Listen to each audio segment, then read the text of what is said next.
First of all, I should mention that Cargill is headquartered in my district, just a few miles from my home, actually, and I want to compliment you for your leadership, not only in educating your employees and the opportunities for trade and your participation in trade around the world that grows jobs, but also for being out front and hosting Ambassador Han this summer, actually, with the South Korean agreement as that was going forward. And I think you've really laid out the case, everyone on the panel has laid out the case of why Southeast Asia is so important, why TPP is so important, Mr. Chairman, because I think some of our colleagues don't understand or appreciate that Southeast Asia is going to be the center of economic gravity in the near future for a lot of future jobs. And maybe you can just elaborate, anyone on the panel, I know that many of you face significant barriers in China. And even though China is not a part of TPP, how does establishing these strong rules in TPP help us address China's barriers? On the panel?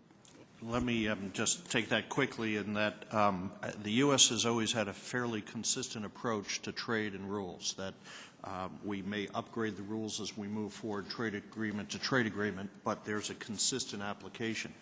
What we do on SOEs, what we do on indigenous innovation, IPR, and many other issues is going to set the enforcement template as well as the legal policies that we use, transfer pricing, which is a subject under the jurisdiction of this committee.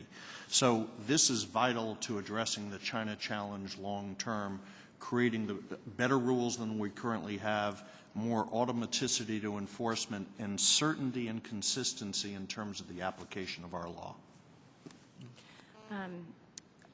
What I think, Congressman, it does is really creates a system of peer pressure in the region. And I absolutely agree that if we get the provisions right and some of these new additions that we're making, it's going to create a system where other countries are going to want to be in the club.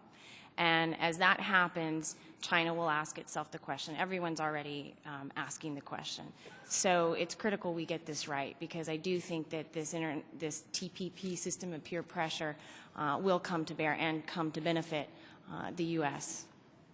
Ms. Hoffman, anything to add before we close?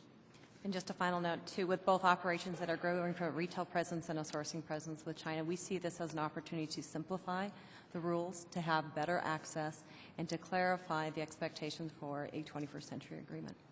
Thank you, Mr. Chairman.